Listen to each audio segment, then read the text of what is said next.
بسم اللہ الرحمن الرحیم ایاک نعبد و ایاک نستعین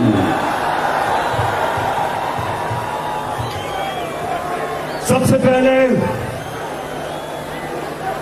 پہلے میں اپنی پنڈی اور اسلام آباد کی ٹیم کو مبارک دیتا ہوں، خراج تحسین پیش کرتا ہوں کہ آج دو شہروں نے وہ جلسہ کیا اسلام آباد کی پریڈ گراؤنڈ پہ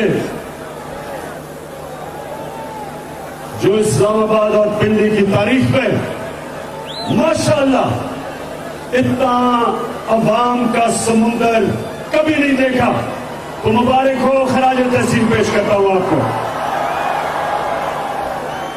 اس کے بعد میں صرف ایک اپنے نوجوانوں آپ سب کے لیے ایک بات کہنا چاہتا ہوں، سب کے لیے جو اندر گھس بھی نہیں سکے یہاں آپ سب کو، اور وہاں اوپر بھی سب بیٹھے ہوئے ہیں، ایک چیز آپ نے دھیان رکھنی کہ ہماری فیملیز اور ہماری خواتین بیٹھی ہیں، آپ کی ذمہ داری آپ نے ان کا دھیان رکھنا ہے۔ یہ ہمارا دین ہے، ہمارا فرض ہے کہ ہم اپنی بہنوں، بیٹیوں، ماؤں کا ان کی عزت کریں اور ان کی رکھوالی کریں۔ تو یہاں میں دیکھ رہا ہوں کہ کراؤڈ زیادہ بن رہا ہے، آپ نے بڑا دیکھ کے ان کا دھیان رکھنا۔ میں آج سب سے پہلے 26 مئی کی صبح جب میں اسلام آباد پہنچا، صبح کو میں نے فیصلہ کیا کہ ہم دھرنا نہیں دیں گے، اور میں آج آپ سب کے سامنے یہ بتانا چاہتا ہوں کہ کیوں میں نے فیصلہ کیا۔ کیونکہ مجھے پتا تھا کہ اس دن جس طرح آج عوام کا سمندر آیا ہے، اس دن شام کو عوام کا سمندر نے آنا تھا، اور مجھے پتا تھا کہ لوگوں میں غصہ تھا اپنی پولیس کے خلاف اور رینجرز کے خلاف کہ انہوں نے صرف نوجوانوں کے اوپر شیلنگ نہیں صرف کی، انہوں نے عورتوں اور بچوں کے اوپر بے دردی سے جس طرح انہوں نے ظلم کیا، مجھے یہ پورا علم تھا کہ اس دن شام کو انتشار ہونا تھا، اس دن شام کو پولیس اور رینجرز کے سامنے میری قوم نے کھڑے ہو جانا تھا۔ میں نے اس لیے فیصلہ کیا کہ یہ قوم بھی میری ہے، پولیس بھی میری ہے، رینجرز بھی میرے ہیں۔ میں اپنی قوم میں انتشار نہیں پھیلانا چاہتا، میں تو صرف ایک مقصد کے لیے نکلا ہوں کہ امپورٹنٹ حکومت نامنظور۔ میرا مقصد صرف نکلے کا ایک ہے، ایک امریکی سازش کے تحت یہاں کے میر جعفر اور میر صادق نے مل کے انہوں نے سازش کی، ایک 22 کروڑ عوام کی الیکٹڈ حکومت کو ہٹایا، اور اس کے بعد اس ملک کے بڑے بڑے ڈاکوؤں کو ہمارے اوپر مسلط کیا۔ میں تو صرف ایک وجہ سے نکلا تھا کہ میں پیغام دینا چاہتا تھا سب کو، سارے اداروں کو، کہ قوم کدھر کھڑی ہے، قوم کیا چاہتی ہے، اور قوم کسی صورت ان ڈاکوؤں کو تسلیم نہیں کرے گی۔ میں تو اس لیے نکلا تھا، میں تو اپنے ملک کے اداروں کے خلاف جنگ لڑنے نہیں نکلا، میں اپنے ملک کا नुकसान कराने नहीं निकला था। तो ये सारे जो इंपोर्टेड हुकूमत, सब कान खोल के सुन लो। मुझे पता तुम्हारी कोशिश क्या है। तुम चाहते हो कि हम अपनी फौज से लड़ पड़े। तुम ये चाहते हो कि हम अपनी फौज और अपनी अदलिया के सामने खड़े हो जाएं। कान खोल के सुन लो इंपोर्टेड हुकूमत वालों, चेरी ब्लॉसम सुन लो,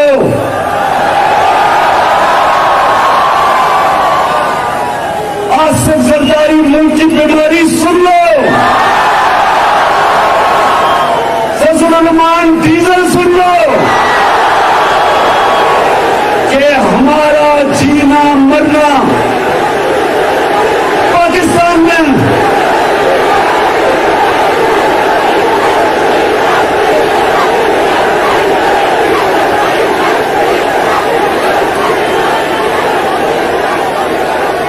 इमरान खान का कोई बाहर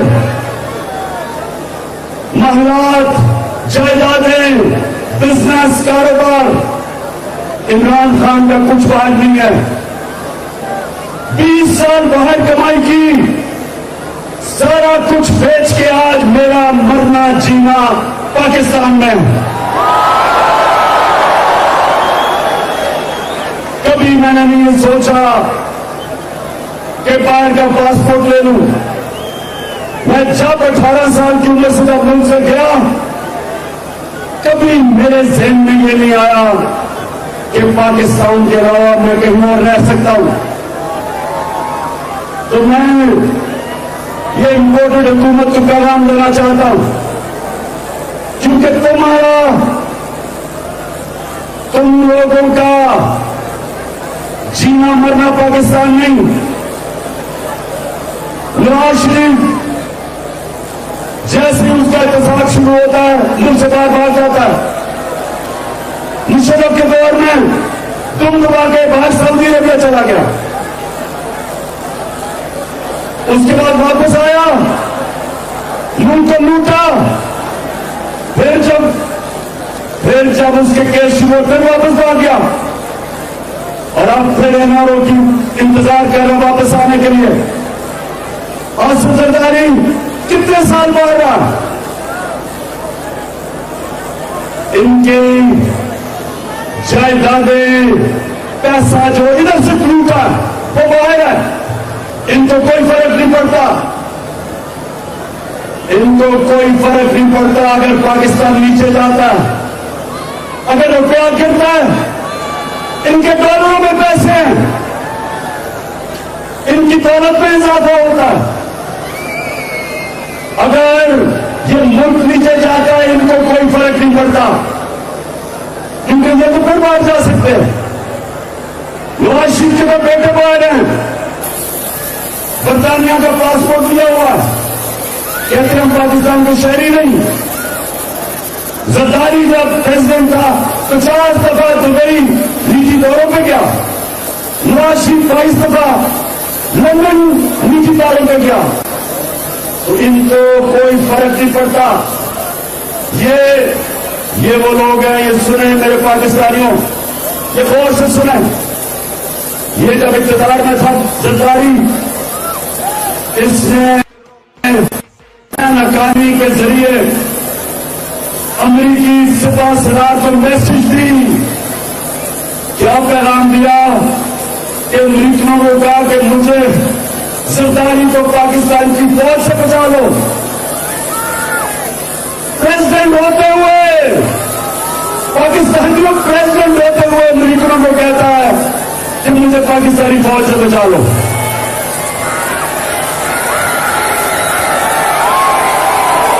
और दूसरी तरफ ये सुने जरा, दूसरी तरफ नवाज शरीफ ने हिंदुस्तान जब वो गया, हिंदुस्तान में उससे कश्मीरी हुर्रियत सीरत को नहीं मिला कि नरेंद्र मोदी नाराज ना हो जाए।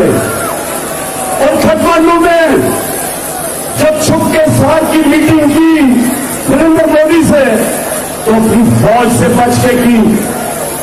कश्मीरियों पर वो जुल्म कर रहे थे, कश्मीरियों पर जुल्म कर रहे थे नरेंद्र मोदी की हुकूमत, और ये मोदी को घर के शादी को बुला रहा था।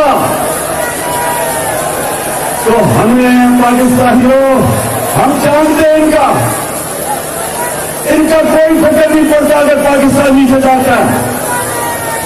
इसलिए जब मैंने फैसला किया कि मैं धरना नहीं दूंगा, वो इसलिए किया कि हमारा जीना मरना पाकिस्तान में, हमारी फौज, हमें जरूरत है एक ताकतवर फौज की, इस मुल्क की जरूरत है। और हमें पुलिस, अगर पुलिस ने जुल्म किया, वो सारी पुलिस ऐसी नहीं है, और इसके ऊपर मैं बाद में बात करूंगा। लेकिन मुझे ये पता था कि अगर मैं उस दिन धरना दे देता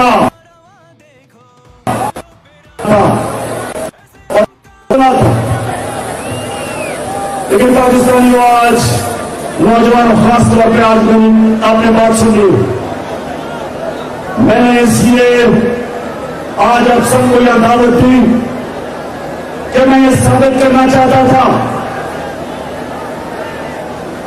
कि अगर ये 25 को जुल्म ना करते, पुलिस छापे ना मारती, टेयर गैसिंग ना करती, रास्ते ना रोकती, तो इसी तरह अवाम का समुंदर आना था इस्लामाबाद, और अवाम के समुंदर ने सिर्फ एक चीज कहनी थी, उन्होंने सिर्फ एक नारा लगाना था, इंपोर्टेड हुकूमत नामंजूर।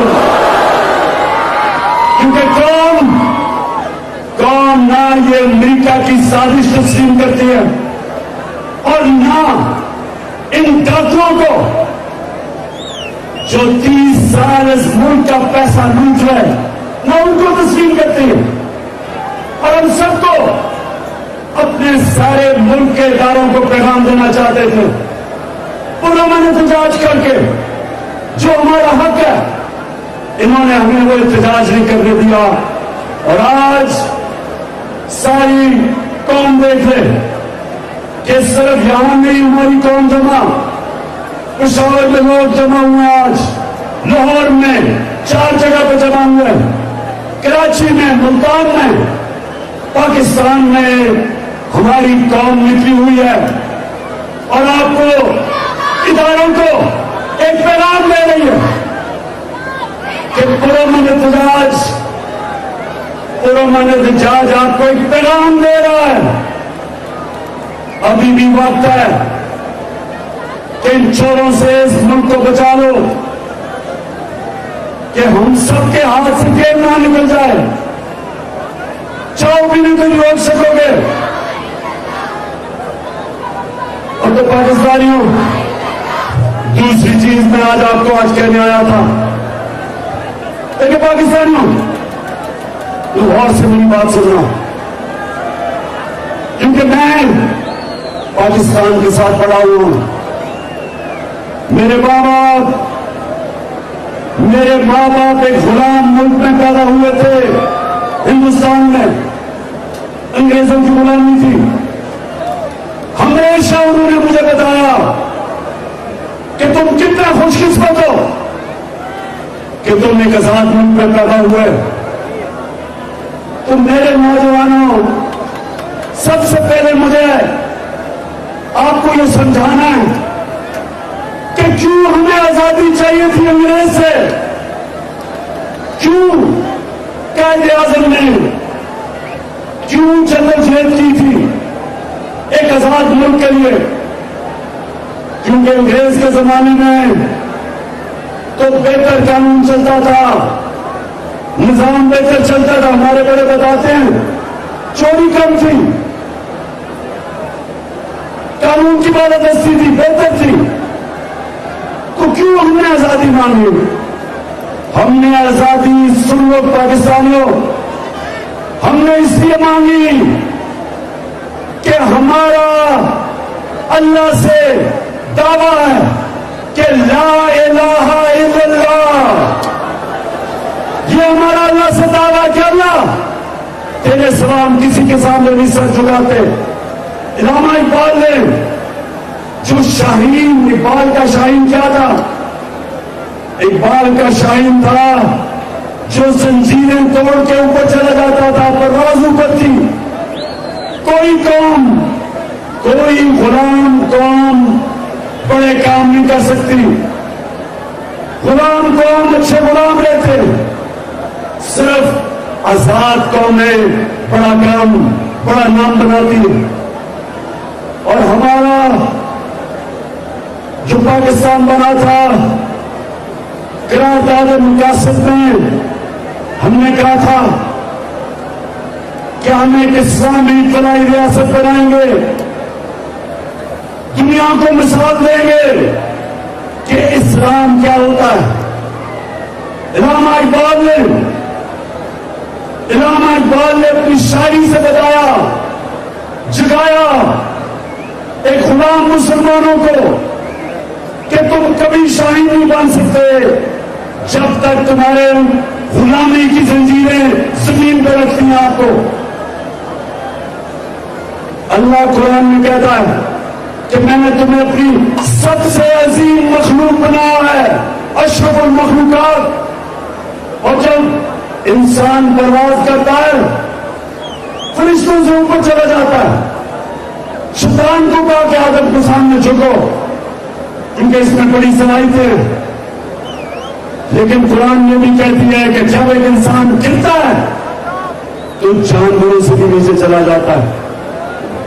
مولانا رومی نے جو کہا کہ جب اللہ نے تمہیں پڑھ دیے چونٹیوں کی طرح ریل رہے ہو زمین پہ، تو لا الہ الا اللہ زنجیریں توڑ دیتا ہے، انسان کو اوپر لے جاتا ہے، چھوٹے انسان کو بڑا انسان بنا دیتا ہے، انسان میں غیرت دے دیتا ہے. انسان میں غیرت آ جاتی ہے جب وہ کہتا ہے کہ اللہ تیرے سوا میں کسی کے سامنے نہیں جھکوں گا. تو اس لیے بنا تھا پاکستان. ہم انگریز کی غلامی سے آزادی چاہتے تھے، لیکن قائد اعظم نے کہا کہ ہم یہ نہیں چاہتے کہ انگریز کی غلامی کے بعد ہندوؤں کی غلامی کریں، اس لیے پاکستان بنا تھا. لیکن آج ہم نہ ہندوؤں کی غلامی کر رہے ہیں نہ انگریز کی. لیکن آج اگر ہم نے امریکیوں کی غلامی کرنی تھی تو پھر آزادی کی جنگ کیوں لڑی، کیوں جدوجہد ہوئی؟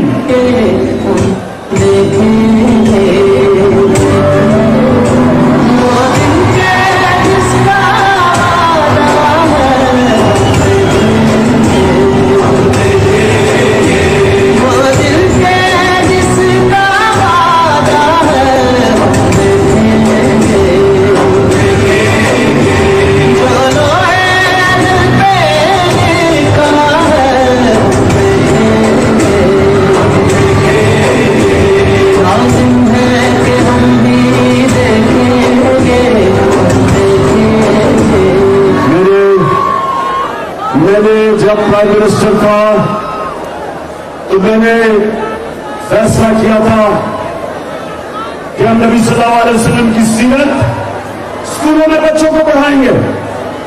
کیوں پڑھانی تھی؟ اس لیے کہ ہمارے بچوں کو پتا چلے کہ وہ مدینہ کی ریاست میں وہ کیا انقلاب آیا تھا کہ دنیا کی تاریخ بدل گئی.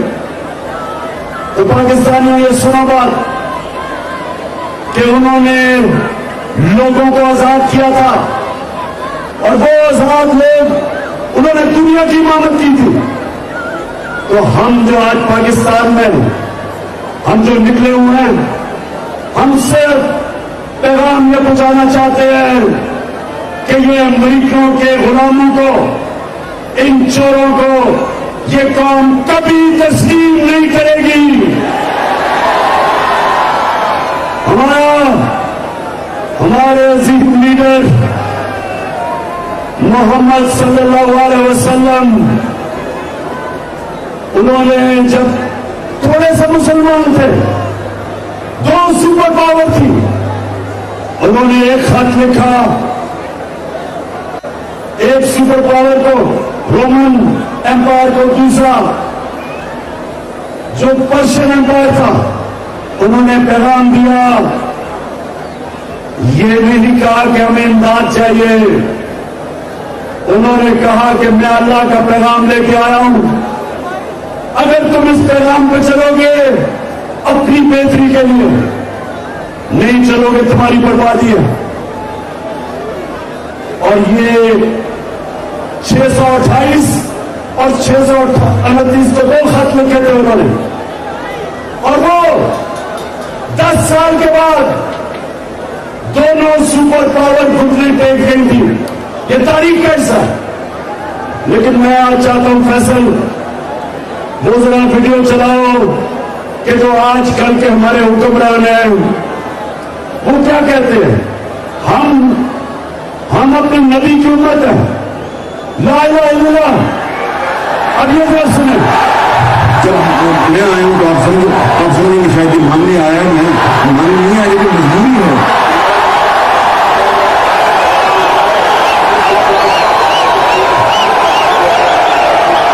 آواز نہیں آ رہی، آواز نہیں آ رہی۔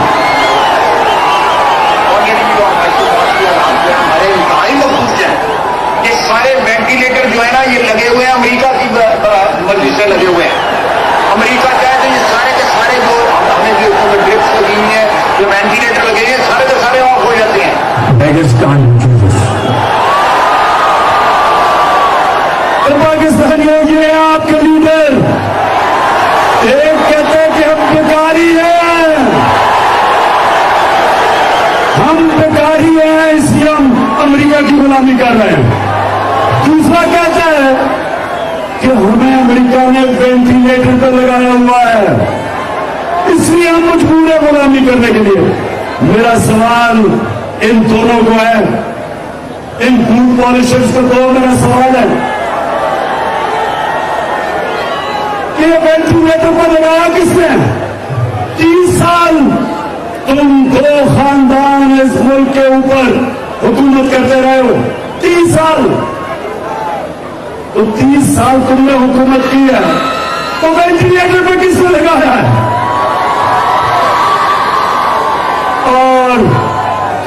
اور ہمارا کرائم منسٹر کہتا ہے کہ ہم تو بیکاری ہیں۔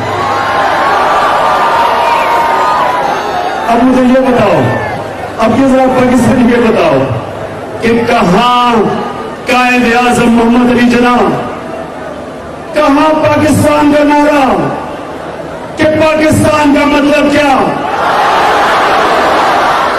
اور کہاں یہ امریکہ کے غلام، امریکہ کے جوتے پالش کرنے والے کہتے ہیں ہم امریکہ کے بغیر زندہ نہیں رہ سکتے۔ تو میں آج اب سب کے سامنے دیکھیں پاکستانیوں، آج میں پیغام سب کو دینا چاہتا ہوں کہ اگر کسی کا یہ خیال ہے کہ ہماری خوددار اور غیرت مند قوم ان کو مان جائے گی جو پیسے کے بت کی پوجا کرتے، پاکستانیوں میں بات سنو، میں لوگوں سے آخری شروع میں میری بات سنا بھی اور باتیں کرنی ہے۔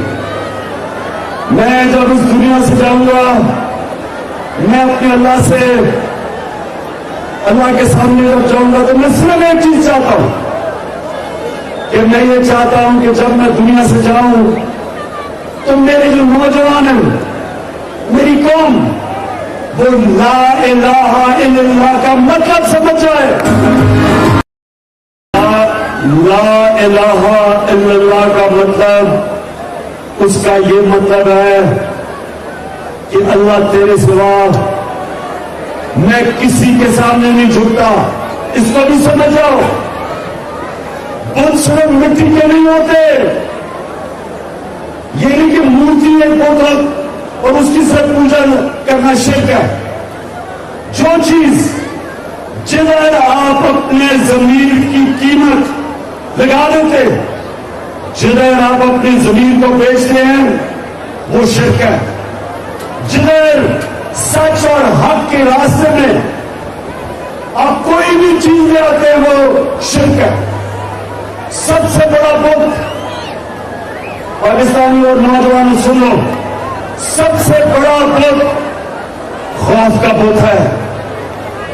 खौफ लोगों को गुलाम बना देता है। कभी आज तक कोई कौम बड़ी कौम नहीं बनी जब तक वो अपने खौफ के ऊपर काबू नहीं पाती। नबी सल्लल्लाहु अलैहि वसल्लम के जमाने में तारीख का हिस्सा मुसलमान थोड़े से नहीं थे, हथियार भी उनके पास जदीद हथियार नहीं थे, लेकिन वो सारी दुनिया पे, आधी दुनिया के ऊपर छा गए, क्योंकि वो आजाद लोग थे। वो वाकई किसी चीज,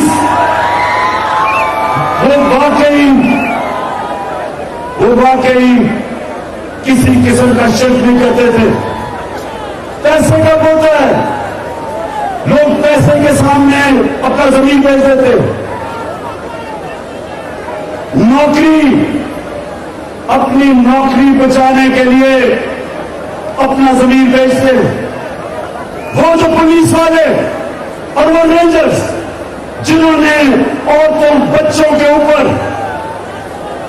शेलिंग की, उन्होंने अपनी नौकरी को अपने जमीन से आगे रखा।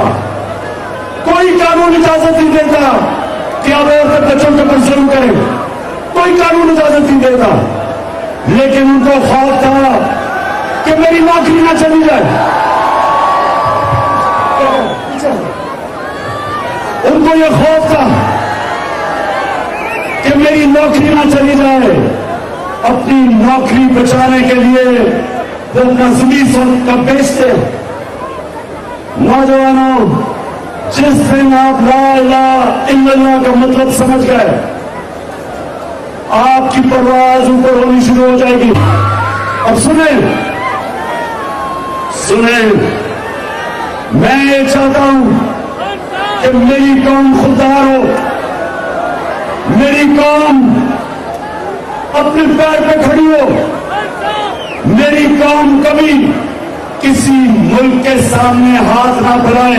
उधर शहबाज शरीफ का फिर से मैं दिखा रहा हूं, पहले मैं दिखा रहा हूं, फिर से दिखा रहा हूं। जब मैं आया हूँ तो आप समझे कि शायद मानने आया नहीं आया, लेकिन मजबूरी है। सुने मेरी बात, जब आपका प्राइम मिनिस्टर इस तरह हाथ फैलाता है तो ये सारी कौम को जलील करता है। सारी कौम को, हर एक पासपोर्ट की कहीं दुनिया में इज्जत नहीं है जब एक कौम खुद ही प्राइम मिनिस्टर कहता है हम तो बेकारी हैं।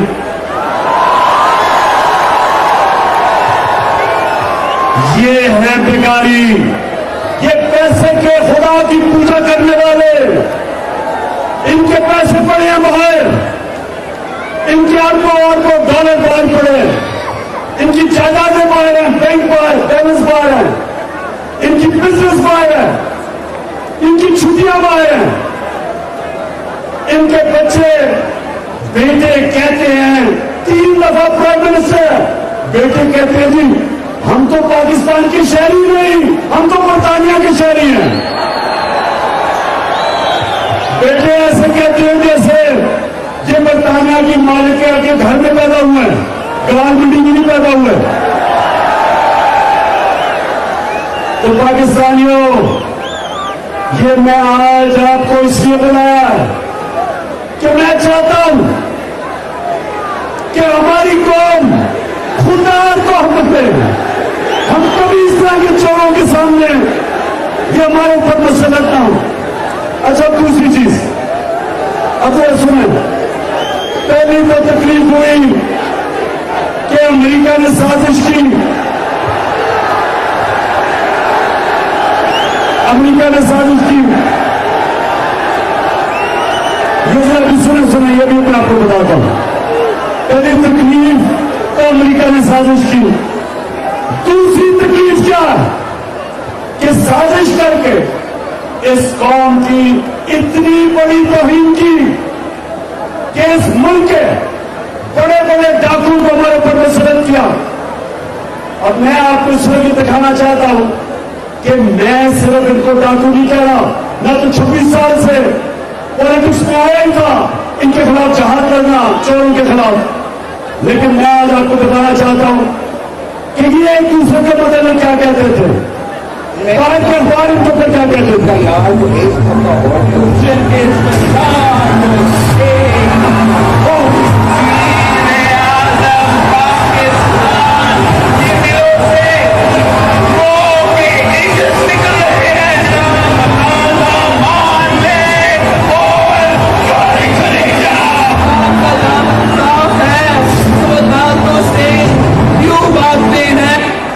تو اس عوام کی خدمت کی ہوتی، آج یہ بھی آپ کا نام لینے والے ہوتے. مولوی نواز شریف سمجھیے یہ مولوی ضیاء الحق کی سیاست چاہتے ہیں. ان کے چکروں میں آپ نے نہیں آنے سے سوچ جو صرف روحانی ہے، اپنے گرفتار میں دھمکنے والی باتیں. آپ سے کچھ نہیں ہوتا سوائے پائے کھانے کے، سوائے روٹیاں توڑنے کے.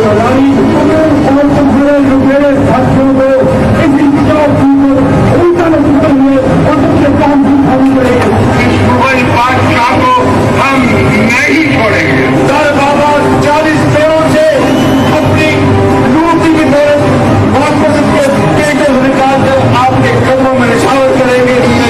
قومی چور یا عوام کا چور یہ دھرتی پہ بہت مشہور ہو چکا ہے. اس تاریخ کو یاد کرنا کراچی شہر اور لاہور کی لوگوں کے اس ملک کا خطرہ اور کسی سے نہیں ہے. یہ جاتی قدرت کے مجیب الرحمان ان سے خطرہ ہے. میرا وعدہ ہے کہ ایک بھائی ان کی لوٹی ہوئی آپ کو دولت واپس لاؤں گا، آپ کے قدموں میں نشاور کروں گا. آپ نے ہمیشہ ہمارے پیٹ میں سوراخ ڈھونڈا ہے. بھائی صاحب پہلے آپ اپنی کرپشن کا تو قوم کو حساب دیں. آپ سے سنا نہیں ہے، آپ سے جنگ کریں گے. ہم تو رمضانی صاحب آپ کے اوپر کوئی اعتبار نہیں کا ہے. آپ جمع پیر کا چپا بیٹھ کے آگے آپ کے اوپر کوئی اعتبار نہیں. آپ نے اسٹیبلشمنٹ کے ساتھ مل کے ہماری پیٹ میں چھڑا روپا. تو اب اس دفعہ ہمارا ارادہ ہے کہ چاہے کچھ بھی ہو جائے آپ سے سنا نہیں ہو سکتا، آپ سے جنگ ہی رہے کہ آپ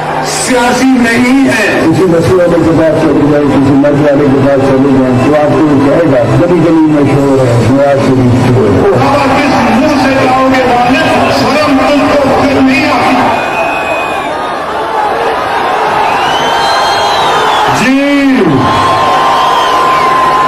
کوئی میں نے غلط تو نہیں کہا کہ یہ ایک دوسروں کو 20 سال سے کہہ رہے تھے چور ہے.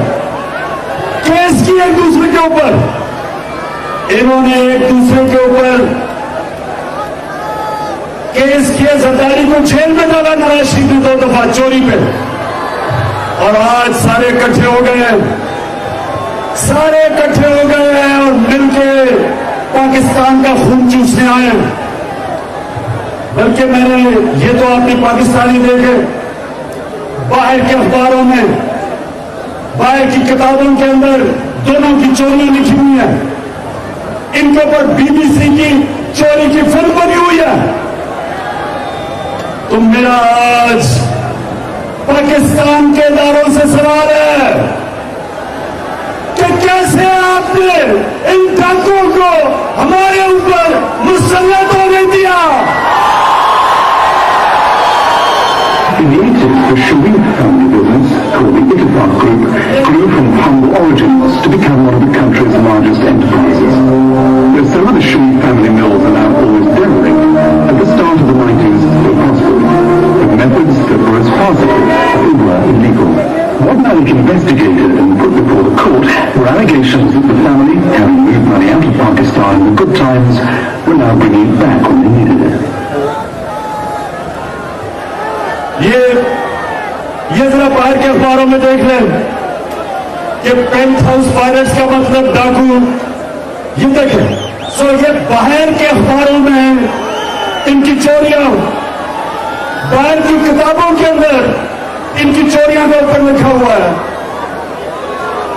ये इस किताब के अंदर रॉम सूस्किट की किताब सुनिए जरा क्या लिखा हुआ है कि वो कहता है कि अमेरिकी एजेंसीज ने फोन टैप किया बिलावल भुट्टो को, उसकी वालदा बता रही है कि किधर किधर उनके बैंक अकाउंट्स के अंदर पैसा रखा हुआ है, बैरूनी बैंक अकाउंट में। तो मैं फिर सवाल पूछता हूं, मैं अपने इदारों से सवाल पूछता हूं आज कि क्या इस मुल्क में करप्शन के खिलाफ क्या मैंने अकेले ने ठेका लिया हुआ है? क्या यह आपका पाकिस्तान नहीं है? क्या आपको यह समझ नहीं आ रही कि जब आप मुल्क के ऊपर डाकुओं को मुल्क के खजाने के ऊपर बैठा देते हैं तो क्या आपको यह पता नहीं कि वो मुल्क तबाह हो जाता है? इन्होंने आते साथ ही अच्छा एक और सुनिए, अभी नहीं, अभी मैं आपको एक और चीज बताता हूं कि इन्होंने खिलाफियत कैसे तबाह की। उससे पहले मैं सवाल पूछता हूं कि मुझे दुनिया में एक मुल्क में मिसाल दे दो कि जिनके ऊपर करप्शन के केसेस, डाके के केसेस, पिछले 10 साल के केसेस, पहले जनरल मुशर्रफ ने इनके सारे केस माफ किए, एनआरओ दिया, 10 साल वापस आए, चोरी की, अब आके ये दूसरा एनआरओ इन्होंने असेंबली में अपने आप को दिया। कभी दुनिया में मुझे किसी बनाना रिपब्लिक में बता दे कि असेंबली में इन्होंने नैब की अमेंडमेंट करके 1100 अरब रुपया माफ किया है। 1100 अरब रुपया। गौर से सुने, इन्होंने जो अमेंडमेंट किया है, इन्होंने नैब को खत्म कर दिया अपने केसेस बचाने के लिए। जो पाकिस्तान को अब आपका पैसा 1100 अरब रुपया वो इन्होंने माफ करवा लिया कानून के जरिए। मैं फिर से पूछता हूं, इस मुल्क के इदारों से पूछता हूं कि क्या ये सिर्फ मेरी जिम्मेदारी है? क्या आपका पाकिस्तान नहीं है? मैं अपनी अकीदत से पूछता हूं कि ये आपका काम है कानून की बालादस्ती की हिफाजत करना, रूल ऑफ लॉ की हिफाजत करना पाकिस्तान की जुडिशरी का काम है। मैं अदालत में गया हूं, चैलेंज किया मैंने नैब अमेंडमेंट, लेकिन मैं बड़े एहतराम से पूछता हूं कि कहीं ऐसा हुआ है आज तक कि आप जाके अपने कहीं हुआ है कि मुलजिम काजी बन जाए? क्या कहीं ऐसा हुआ है कि 16 अरब रुपए के एफआईए के केसेस शहबाज शरीफ के और वो एफआईए के ऊपर बैठ जाए और अपनी केसेस खत्म करवा दे, गवाह करवा दे? कहीं दुनिया में हुआ ऐसा? कहीं ऐसा हुआ कि नैब की अमेंडमेंट्स करके इस मुल्क के कौम के पैसे 1100 अरब रुपए का टाका पड़े? यही 1100 अरब रुपया, यही 1100 अरब रुपया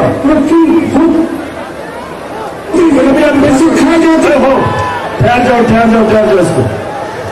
1100 अरब रुपया, अगर ये इससे आधा भी पैसा हम सब्सिडीज दे दें, हम बिजली कम कर सकते हैं, हम गैस की कीमत कम कर सकते हैं, हम पेट्रोल की कीमत कम कर सकते हैं और फसलों लमान की भी कीमत कम कर सकते हैं।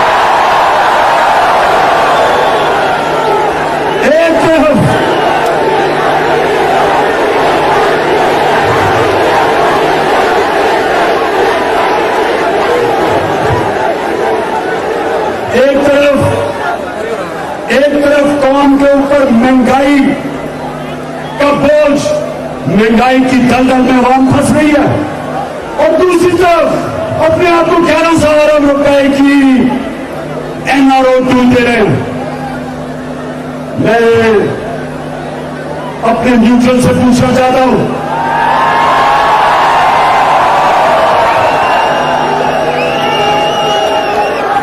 سنیں ذرا، دیکھیں سنیں ذرا غور سے، ہمارے دین میں اللہ نے جتنے جو اپنے پیغمبر بھیجے تھے ان سب نے ایک بات کی تھی کہ آخرت، ہماری آخرت اس چیز کے اوپر ہے کہ جتنا اللہ ہمیں دیتا ہے اس کے مطابق ہم انسانیت کی خدمت کیسے کرتے ہیں۔ جو بھی اللہ کا دین ہے، ہمارا دین، مسیحیوں کا دین، یہودیوں کا، ہندوؤں کا، جس کا بھی دین ہے، ان سب کو ایک ہی پیغام ملا تھا کہ آپ کا دنیا میں امتحان صرف ایک ہوگا کہ جتنا بھی اللہ آپ کو نوازے گا اس سے آپ انسانیت کے لیے کیا کرتے ہیں۔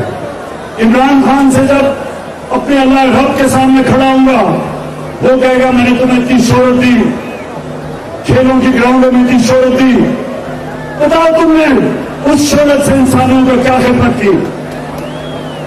اسی طرح جو عدلیہ ہے، ججز سے اللہ پوچھے گا کہ میں نے تمہیں اتنا بڑا مقام دیا میری زمین پہ انصاف قائم کرنے کے لیے، بتاؤ آپ نے میری زمین پہ انصاف قائم کیا یا نہیں؟ کیا آپ نے کمزور کو طاقتور سے تحفظ دیا یا نہیں؟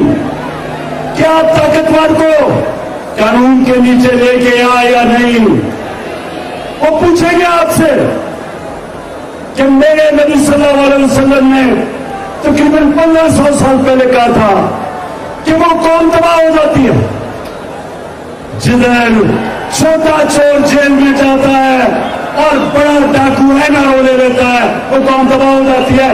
یہ 1500 سال پہلے میرے نبی نے کہہ دیا تھا۔ تو کیا آج میری عدلیہ سے اللہ بھی پوچھے گا کہ یہ بیچارے جیلوں کے اندر چھوٹے چھوٹے لوگ جیلوں میں پڑے ہیں، بینز چور، موٹر سائیکل چور، وہ تو جیلوں میں ہیں، تو جنہوں نے اس ملک کو لوٹا آپ نے کیسے ان کو NRO نہیں دیا؟ کیا آپ کو سو موٹو ایکشن نہیں لینا چاہیے تھا؟ تو ان کو لوٹ رہے ہیں، وہ دن دہاڑے لوٹ رہے ہیں۔ اور میرے نیوٹرل سے بھی وہ یہ پوچھیں گے،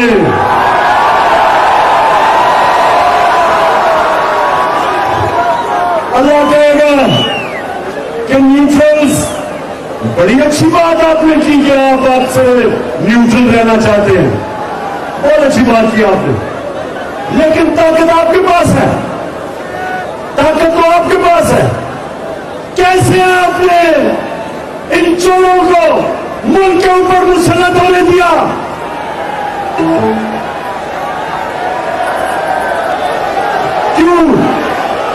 کیوں اللہ پوچھے گا یا نہیں پوچھے گا؟ بتاؤ۔ اللہ پوچھے گا، ہر کسی سے پوچھے گا کہ جو اس ملک میں اس ظلم کے نظام کو ہمارے اوپر مسلط جس نے بھی کیا، اللہ ان سب سے پوچھے گا، اللہ ان سب سے حساب لے گا۔ مالک یوم الدین ہے اللہ، انصاف کا خدا ہے کہ کمزور لوگ جیل میں، چھوٹے چور جیل میں، اور بڑے چور ہمارے اوپر مسلط کیے۔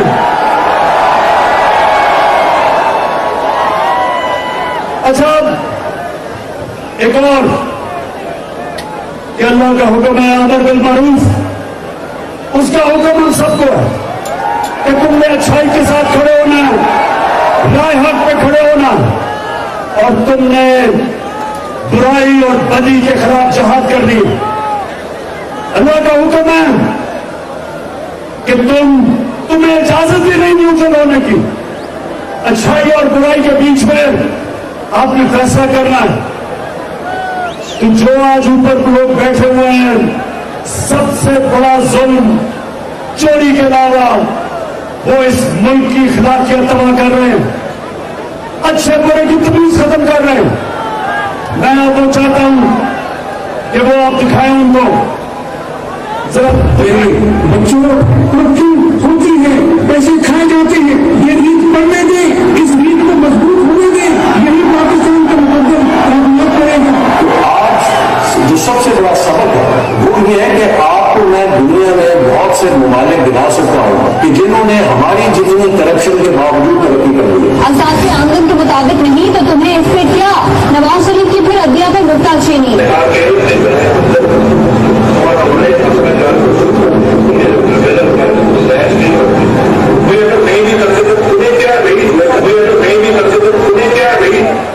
یعنی کہ 3 دفعہ پرائم منسٹر رہ چکا کہتا ہے کہ اگر میرے اثاثے میری آمدنی سے زیادہ ہے تو تمہیں کیا.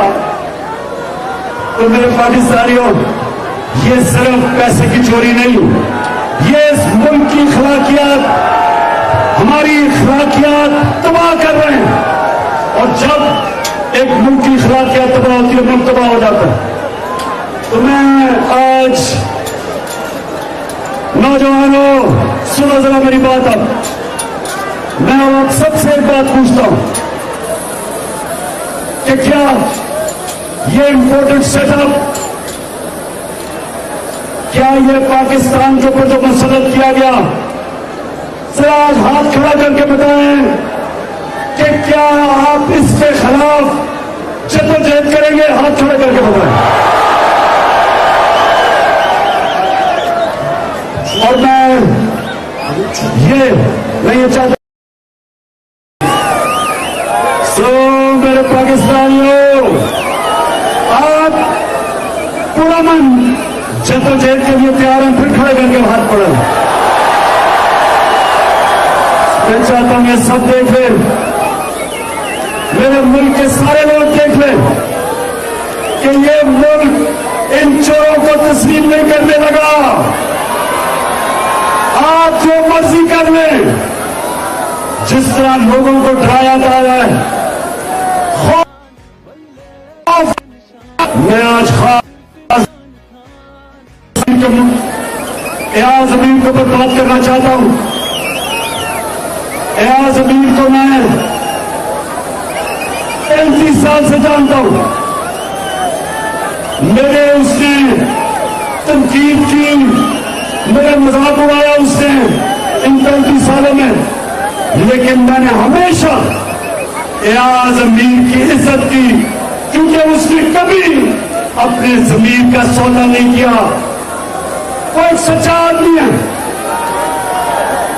وہ ایک ایسا دانشور ہے جو ایک قوم کا اثاثہ ہوتا ہے, اس کو کوئی لفافہ خرید نہیں سکتا. ایاز امین وہ آدمی ہے جو اپنی پوری کوشش کرتا ہے اپنی لکھائی سے کہ کسی طرح میری قوم کی اصلاح ہو جائے.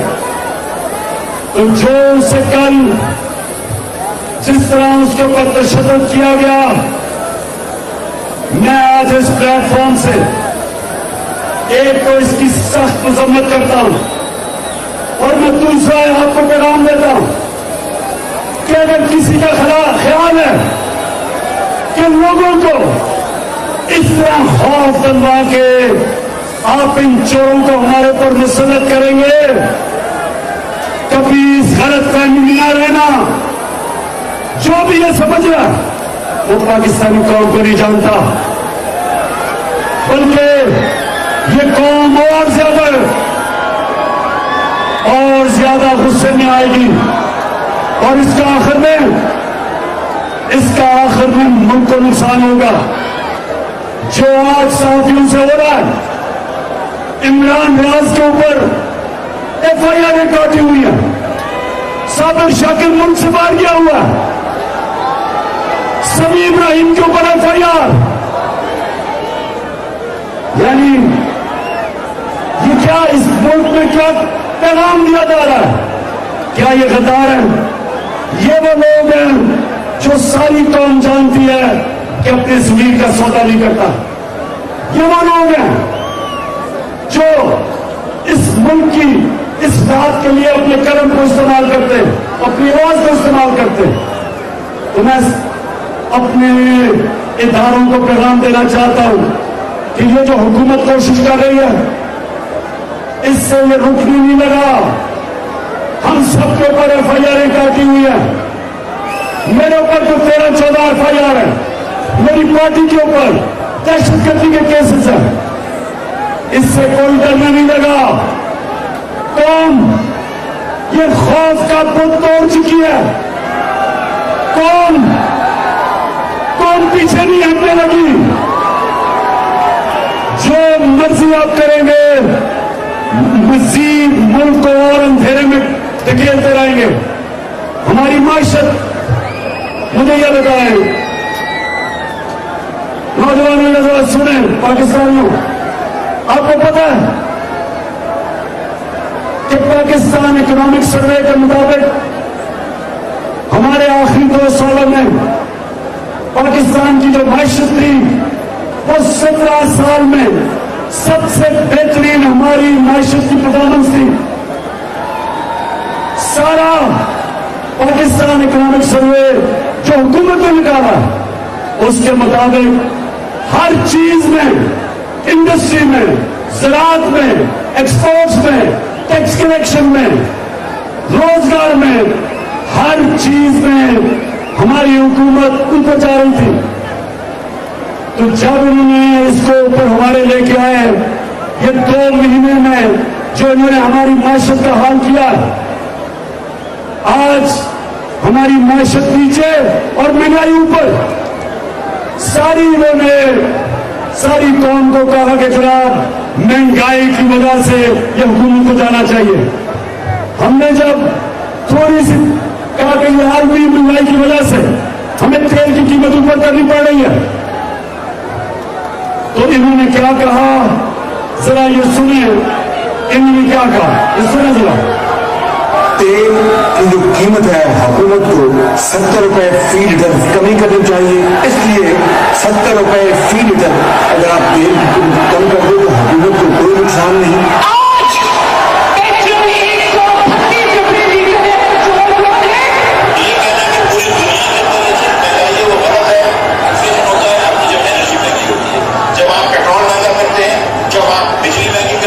₹12 फी लीटर पेट्रोल की कीमत में इजाफा आवाम के लिए महंगाई की लहर लेकर आएगा।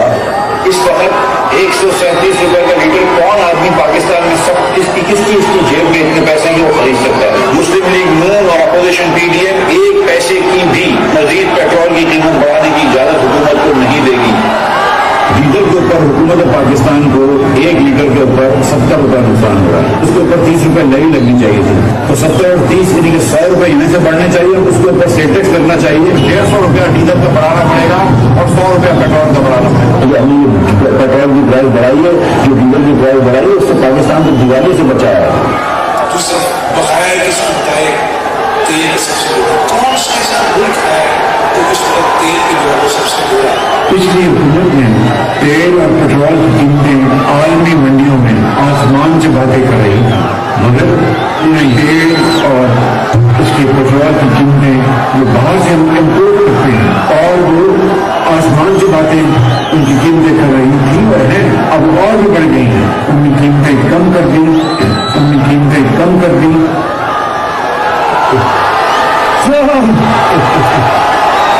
अल्लाह हक है, सच का खुदा है। पहले कह रहे थे कि जी बड़ा इन्होंने तेल 12 रुपए तेल बढ़ाया, तेल की कीमत बहुत ज्यादा महंगाई कर दी, और इक़्तिदार में आके कहती जी इन्होंने तो तेल की पेट्रोल की कीमत कम की हुई थी। पहले कह रहे थे कि मैं ये सिर्फ आपके सामने ये प्ले कर रहा हूं कि क्योंकि महंगाई इनका मसला नहीं था, महंगाई मसला नहीं था, इन्होंने अपनी चोरी बिछारी थी, इन्होंने लेना था। और ये आप देख लें कि आज इन्होंने जो कीमतें बढ़ाई हैं, कहते जी IMF है, आपको तो IMF सिर्फ 2 महीने तक रहा है, 1.5 साल IMF से हम उनके साथ डील कर रहे थे, 2.5 साल हम IMF के साथ थे। और उन्होंने जब हमें कीमतों को कहा तो आपके सामने अगर वो क्लिप है, हमने 10 रुपए कीमत कम की, हमने अपने लोगों को बचाया, और इन्होंने आते साथ ही कीमतें आज आसमानों पे कर दी, क्योंकि महंगाई इनका इशू नहीं है। और ये अभी महंगाई और होगी, अभी तो आपका डीजल पेट्रोल बढ़ा है, अभी तो मुझे अफसोस है कि आपको बिजली के बिल आ रहे हैं। सही से कर से तू अड़ जा, कर से तू डट जा, कर से वो बल्ला घुमा।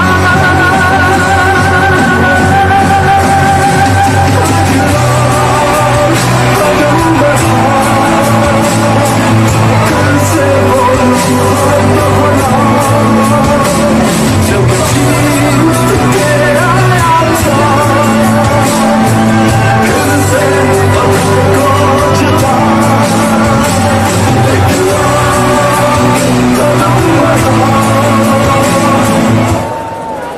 सो पाकिस्तानियों, मैं अपनी तकरीर के एंड में पहुंच रहा हूं, तो मैं 3-4 बातें करूंगा आपसे। सबसे पहली बात ये देखें, हम भी IMF में थे, आलमी मंडी के अंदर कीमतें तब भी ऊपर थी, पिछली गर्मियों से ऊपर थी। कोरोना के दौर में हमने जिस तरह अपने मुल्क को निकाला, सारी दुनिया तस्लीम करती है। अगर ये होते आज लोगों ने भूखा मरना था। अब मैं सिर्फ आपको दिखाना चाहता हूं कि जब मैं कोरोना में लॉकडाउन नहीं लगा रहा था तो उन्होंने हमें कितनी तनकीद की, और अगर ये होते तो क्या करते। जो बुरी तरीके से इलेक्टिव होता तो एक इंसान का जिंदगी का फिक्र करता। अभी इसको कोई फिक्र ही नहीं पड़ता कि पाकिस्तान के आवाम मरे तो सो मरे, बीमार हो तो सो बीमार हो। जब सुबह तक हम लगाएंगे ना तो शायद हमें कर्फ्यू लगाना पड़ेगा, लॉकडाउन का काम चलने वाला आज ही मार दे सबको। जो बच जाएंगे वो कम से कम इकोनॉमी का पहिया तो चलाएंगे ना, कब्रिस्तान पर नहीं चलते हैं। अब कितने लोग इन्फेक्ट हो जाएंगे, आपने बाजारों की हालत देखी है, आपने मुख्य तस्वीर आप दिखा रहे हैं कि अब आप कर्फ्यू भी लगाएंगे तो अब ये रुकेगा नहीं। रिक्वेस्ट करके उनको समझा देंगे और ये दुकानें हम कल नहीं खोलने देंगे, और ये दुकानें हम कल नहीं खोलने देंगे। अगर पाकिस्तान के वो हालात होते जो इटली के हैं, जो फ्रांस के हैं, जो अमेरिका के, इंग्लैंड के, मैं आज पूरा लॉकडाउन कर देता पाकिस्तान को। लेकिन हमारा मसला क्या है, 25% पाकिस्तानी गुर्बत की लकीर से नीचे हैं, जिसका मतलब 2 वक्त की रोटी नहीं खा सकते। आज अगर मैं पूरा लॉकडाउन करता हूं तो इसका मतलब क्या है, इस मेरे मुल्क के रिक्शा चलाने वाले, छाबरू वाले, रेडी वाले, टैक्सी वाले, छोटे दुकानदार, दिहाड़ी वाले, ये सारे घरों में बंद हो जाएंगे।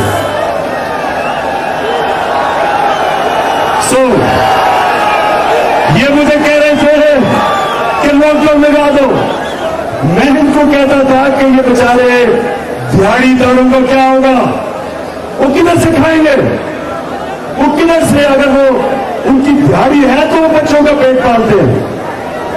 मैं इनसे बार बार पूछता रहा, आपने इन सबको सुना, इन्होंने कहा जी लॉकडाउन लगा दो। अब अगर ये हम हिंदुस्तान की तरह लॉकडाउन लगा देते तो आज हम लोगों ने भूखे मरना था। तो पाकिस्तान वो 4 मुल्कों में से था दुनिया के 3 मुल्कों में से था जिसने अपने लोगों को भी बचाया कोरोना से, अपनी माइशत को भी बचाया और अपने लोगों को, अपनी कौम को, अपने गरीबों को बचाया। तो मैं आज इसलिए आपके सामने खड़ा हूं कि हम आज फख्र करते हैं कि 3.5 साल में जो हमने किया, मुश्किल वक्त निकाला, और आज इनको 2 महीने में देखें गवर्नमेंट ने क्या किया, क्योंकि इनका कभी भी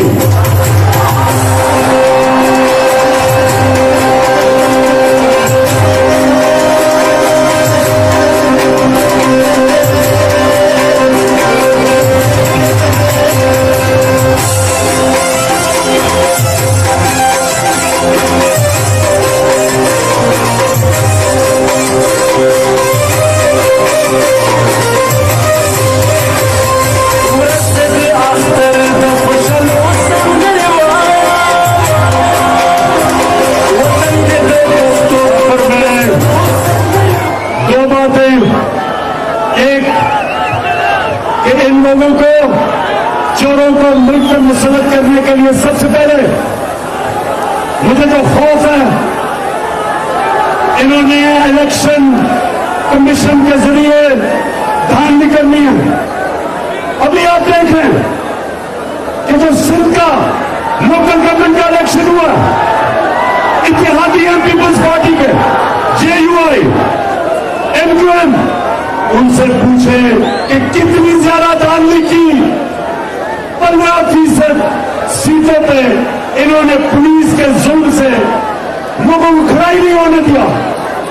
तो ये इलेक्शन कमीशन जो बिल्कुल मुतनाज़ा है, जो जानबदार है, ये अभी तो पंजाब के इलेक्शन में सबके सामने पुलिस का जो इस्तेमाल कर रही है,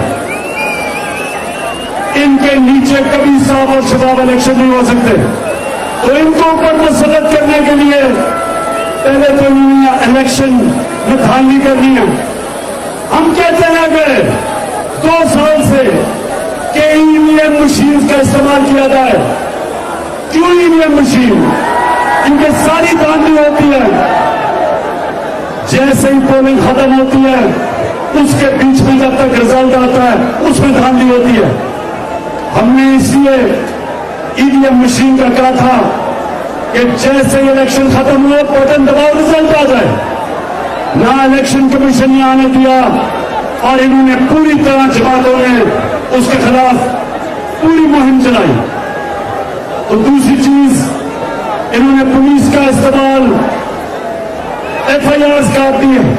इन्होंने पूरी कोशिश कर दी है कि किसी न किसी तरह इनको मुसल्लत करें। तो मैं आखिर में ये सिर्फ ये कहना चाहता हूं कि जो मुल्क के ऊपर ये किया जा रहा है, जिस पर इनको मुसल्लत किया जा रहा है, कोई दुश्मन भी ना करे हमारे से, कोई दुश्मन इस मुल्क पे इतना खतरा ना हो जो इनकी वजह से आज पाकिस्तान को। तो मैं अपनी तकरीर खत्म करते हुए अपनी पाकिस्तानियों को ये पैगाम देना चाहता हूं।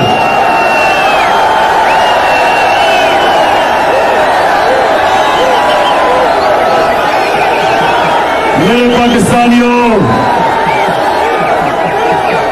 मैंने ये मैं कभी किसी की गुलामी नहीं मांगी, मैं कभी किसी के साथ नहीं झुका, और मैं चाहता हूं कि आप सबके दिलों में ला इलाहा इल्लल्लाह उसी तरह आ जाए जो मेरे दिल में है, कि आप भी कभी किसी की गुलामी नहीं कबूल करेंगे, आप कभी किसी के सामने सर नहीं झुकाएंगे, आप एक गैरतमंद कौम बनेंगे, आप वो कौम बनेंगे जो हर मुश्किल वक्त अल्लाह के ऊपर ईमान रख के मेहनत करके हर मुश्किल वक्त से आप निकलेंगे, लेकिन आप कभी किसी के सामने नहीं झुकेंगे, कभी भी एक इम्पोर्टेड हुकूमत को कभी कभी भी आप नहीं मानेंगे। इम्पोर्टेड हुकूमत नामंजूर, हम कभी इनको तस्लीम नहीं करेंगे। और अगर इन्होंने जो मर्जी हरबा इस्तेमाल किया, चाहे इलेक्शन में धांधली करें, चाहे पुलिस का इस्तेमाल करें, ये सारी कौम कभी इन चोरों को नहीं मानेगी। मैं अपनी नौजवानों, मैं आज सबको कहना चाहता हूं कि हमारे 20 इलेक्शन है, 12 इलेक्शन पंजाब में धांधली करनी है, धांधली की। और हमने पाकिस्तानियों, हमने मिलकर धांधली के बावजूद इनको शिकस्त देनी है। मैं फिर से यहां कह दूं, बड़ी पुरानी बात है, मैं वाहिद पाकिस्तान का क्रिकेट कैप्टन हूं जो हिंदुस्तान में गया, उनके एम्पायरों के बावजूद हिंदुस्तान को हरा के आया था। उसके अलावा ना कभी हिंदुस्तान पाकिस्तान में जीता हमारे एम्पायरों के साथ, और ना हम कभी हिंदुस्तान में जीते उनके एम्पायरों के साथ। सिर्फ एक दफा मैंने कप्तानी की हिंदुस्तान में, और वो वाहिद कप्तान हूं जो हिंदुस्तान से अंपायरों के बावजूद हिंदुस्तान से जीत के आया। अब मेरा सारी कौम तैयार हो जाए। ये जो इलेक्शन है पंजाब का, ये जो पंजाब का इलेक्शन है, ये सिर्फ और सिर्फ धांधली से जीतेंगे। आवाम सारी इनके खिलाफ है। ये बाहर निकलते हैं तो आवाम लाल नोटे पकड़ा देती है, या इसको कहती है चोर है या गद्दार है। आवाम इनके साथ नहीं है, अंपायर इनके साथ है। तो सारी कौम सुन लो, पंजाब में आज सुन लो, हमने इनके अंपायरों के बावजूद इन चोरों को शिकस्त देनी है। पिंडी में तैयार हो, पिंडी के लोग, जामी इलेक्शन है, तैयार हो। मैं फिर से आखिर में अपनी टीम को आपको मुबारक देता हूं, खराज तहसीन पेश करता हूं पिंडी और इस्लामाबाद को, और जो बाहर से भी हमारे इलाके से लोग आए हैं, मैं सबको आज आपका शुक्रिया अदा करता हूं, आपको खराज तहसीन पेश करता हूं, और इंशाअल्लाह आपको अभी से मुबारक कर देता हूं कि कोई नया पाकिस्तान बनने